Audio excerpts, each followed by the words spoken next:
ఆర్థిక IT tourism hub గా గుర్తింపు పొందిన విశాఖకు విమాన సర్వీసులు నిలిచిపోనున్నాయా? మే 1 నుంచి మలేషియా బ్యాంకాక్ సర్వీసులు బంద్ కానున్నాయా?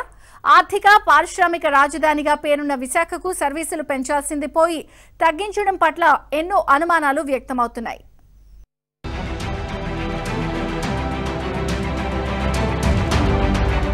రాష్ట్ర ఆర్థిక రాజధాని, IT hub, tourism capital, pharma centre గా అభివృద్ధి చెందుతున్న విశాఖపట్నానికి విమాన సర్వీసులు ఒక్కొక్కటిగా రద్దయిపోతున్నాయి.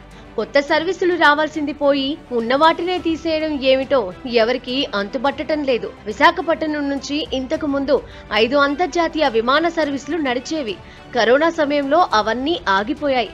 ఆ తర్వాత సింగపూర్, మలేషియా, బ్యాంకాక్ సర్వీసులను పునరుద్ధరించారు.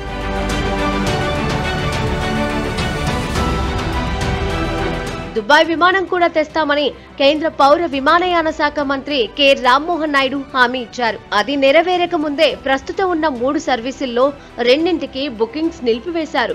మే 1వ తేదీ నుంచి మలేషియా, బ్యాంకాక్ సర్వీసులు నడపడం లేదని ఎయిర్ ఆసియా ప్రకటించింది. అంటే విశాఖకు ఒకే ఒక అంతర్జాతీయ సర్వీస్ మిగులుతుందన్నమాట. ఎయిర్పోర్ట్ లో మాత్రం ఎయిర్ ఫ్రీక్వెన్సీ మాత్రం విమానాలు కుందించి వేసి ఈ ఆర్థిక రాజధానికి అన్యాయం చేస్తుంది. ఉత్తరాంధ్ర నుండి శ్రీకాకుళం ఎంపీగా ఎన్నికైన శ్రీ రామ్మోహన్ నాయుడు గారు ప్రత్యేక శ్రద్ధ తీసుకొని ఈ ఎయిర్ ఫ్రీక్వెన్సీ పెంచడానికి కృషి చేయాలా. కృషి చేయకుండా పోయినా ఉన్న ఎయిర్లైన్స్ తగ్గించడం మాత్రం ఉత్తరాంధ్ర ప్రజలను అన్యాయం చేయడం అవుతుంది. విశాఖపట్నం నుంచి విజయవాడకు ఇండిగో ఎయిర్లైన్స్ రోజు ఉదయం 2 సర్వీసులు నడుపుతోంది. వాటిని ఈ నెల 1వ తేదీ నుంచి నిలిపివేసింది. కారణాలు వెల్లడించలేదు. ఇప్పుడు విశాఖ నుంచి విజయవాడ వెళ్లాలంటే రైళ్లు లేదా బస్సులే ఆధారం. భోగాపురం విమానాశ్రయం అందుబాటులోకి వచ్చేసరికి విశాఖ విమానాశ్రయాన్ని పూర్తిగా ఖాళీ చేయాలనే ఉద్దేశంతోనే ఇలా వ్యవహరిస్తున్నారనే విమర్శలు కూడా వినిపిస్తున్నాయి. విజయవాడకు విమానాలు రద్దు చేయడం వల్ల రాజకీయ నాయకులతో పాటు అధికారులు, వ్యాపారులు కూడా ఇబ్బంది పడుతున్నారు.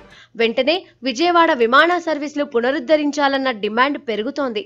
ఉత్తరాంధ్ర ప్రాంతంలో అతి ముఖ్యంగా విద్యార్థులు కానీ, వ్యాపారస్తులు కానీ, రాజకీయ నాయకులు కానీ ఎవరైనా సరే అత్యవసర పరిస్థితుల్లో వెళ్లాల్సినటువంటి అవసరం ఉన్నప్పుడు ఫ్లైట్ సర్వీసెస్లోనే వెళ్ళవలసినటువంటి పరిస్థితి. అయితే అతి ముఖ్యంగా రాజకీయ నాయకులు ఎవరైతే విశాఖపట్నం నుంచి విజయవాడ తరచూ వెళ్లాలో ఈ యొక్క విజయవాడ ఫ్లైట్లు కూడా ఏప్రిల్ 1వ తారీఖు నుంచి రద్దు చేయడం అనేది చాలా ఇబ్బందికరంగా మరి భావిస్తున్నటువంటి పరిస్థితి. ఎందుకంటే అతి ఎక్కువ మంది వైద్య నిమిత్తం కానీ, మరి అదేవిధంగా రాజకీయ నిమిత్తం కానీ, వ్యాపార నిమిత్తం కానీ అతి ఎక్కువ మంది విశాఖపట్నం అంటే ఒరిస్సా విభాగంలో ఉన్నటువంటి కల్లికోట నుండి మరి ఇక్కడ ఉత్తరాంధ్ర ప్రాంతంలో ఉన్నటువంటి విశాఖపట్నం వరకు కూడా ఇదంతా కూడా మరి ఆంధ్రప్రదేశ్ చెందింది. అంటే వీరందరికీ కూడా ఉన్న ఏకైక పెద్ద ఎయిర్పోర్ట్ ఏదంటే విశాఖపట్నం ఎయిర్పోర్ట్. ఇక్కడి నుంచి వీళ్ళందరూ కూడా మరి విజయవాడకి కానీ మరి తదుపరి ప్రాంతాలకు కానీ వెళ్ళేటువంటి పరిస్థితి. అటువంటిది ఎయిర్ ట్రాఫిక్ పూర్తిగా కూడా తగ్గించి ఈ యొక్క ఫ్లైట్ రవాణా అనేది తగ్గించడం వల్ల ఈ యొక్క ప్రయాణికులు ఎవరైతే అత్యవసర పరిస్థితుల్లో ఫ్లైట్లు ఎక్కి వెళ్ళవలసినటువంటి ప్రయాణికులు అయితే పూర్తిగా ఇబ్బంది పడుతున్నారు. విశాఖకు పారిశ్రామిక నగరంగా బ్రాండ్ ఇమేజ్ ఉంది. కూటమి ప్రభుత్వం వచ్చాక అది మరింత పెరిగింది. కానీ ఇటు చూస్తే అంతర్జాతీయ విమాన సర్వీసులతో పాటు రాజధాని సర్వీసులు కూడా తీసేశారు. తక్షణమే మంత్రి రామ్మోహన్ నాయుడు స్పందించి వాటిని పునరుద్ధరించాలని విశాఖ ప్రజలు కోరుతున్నారు.